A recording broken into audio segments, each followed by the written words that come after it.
Okay, so let's dive into a story that kicks off with something that sounds pretty boring, a cooling system failure at a major financial exchange.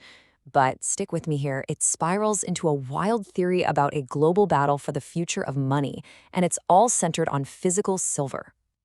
So here's the setup. It's late November, and the COMEX, one of the world's biggest markets for trading things like gold and silver futures, just shuts down. It grinds to a halt. The official story? Oh, the cooling system failed. But almost immediately, another theory started bubbling up. A theory that said this was no accident.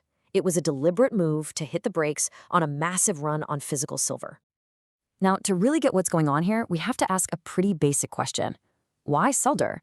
I mean, what makes it so important in some corners of the financial world that it could allegedly trigger such a crazy event? Well, according to the source for this theory, silver isn't just some industrial metal. It has a super long and, frankly, pretty contentious history as actual money. I mean, we're talking all the way back to the Roman Empire. And more recently, you had the Hunt brothers trying to corner the market in the 80s, and even the silver squeeze just a few years ago. Silver always seems to be right in the middle of these big market drama. And this really gets to the core of the whole argument. It's this idea that physical silver, the actual metal you can hold in your hand, is the Achilles heel of our modern financial system.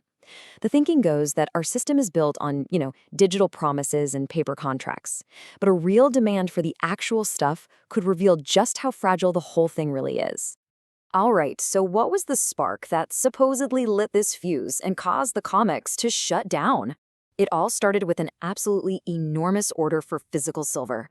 Get this.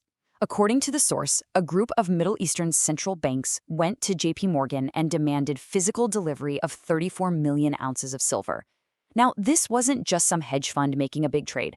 This was a move at the sovereign level from nation-states. And just to put that number in perspective, that's the same as 6,800 futures contracts. But here's the key, the absolute most important part. They demanded physical settlement.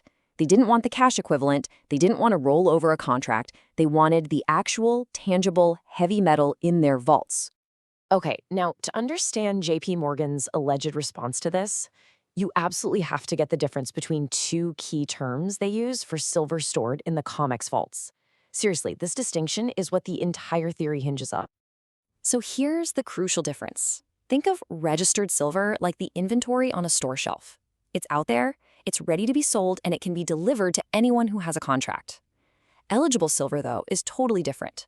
It's like a private safe deposit box in the back room of that store. It's stored there, sure, but it's owned by a specific customer, and it is absolutely not for sale. It can't be used to settle anybody else's contract. We're about to get into JP Morgan's big move, but real quick, if you're enjoying this breakdown, please hit that like button, share this with a friend, and subscribe to follow us. That way you won't miss any exciting updates, and it really helps us keep making these. Okay, so you've got this massive demand for 34 million ounces knocking on your door. What do you do? Well, according to the theory, what JP Morgan did next is where this story gets really, really interesting.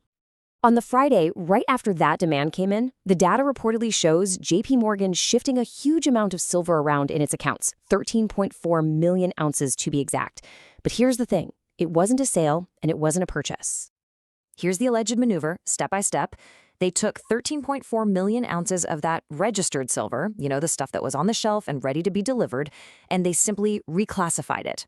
They moved it into the eligible category. In other words, they put it into their own private locker, effectively taking it right off the market. So the really crucial point here, from this perspective, is that this wasn't a transaction. It was just an internal paperwork shuffle.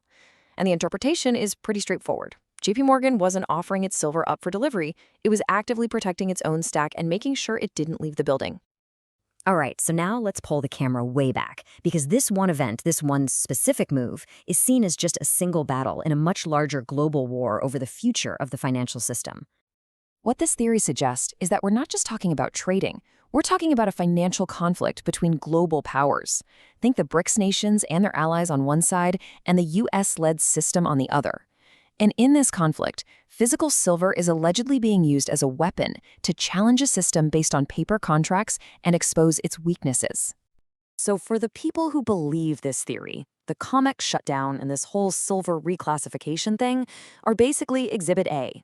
It's seen as proof of something they've been saying for years, that the COMEX is mostly a paper market used to manage and control prices. And when a really big demand for physical metal shows up, the system just can't handle it and has to freeze. And at the end of the day, that's what it all boils down to, right? Are we looking at evidence of a hidden financial war playing out in the shadows, with powerful nations using commodities to fight back against the status quo? Or is this all just the chaotic, speculative noise you'd expect from a volatile market? That, right there, is the $34 million ounce question.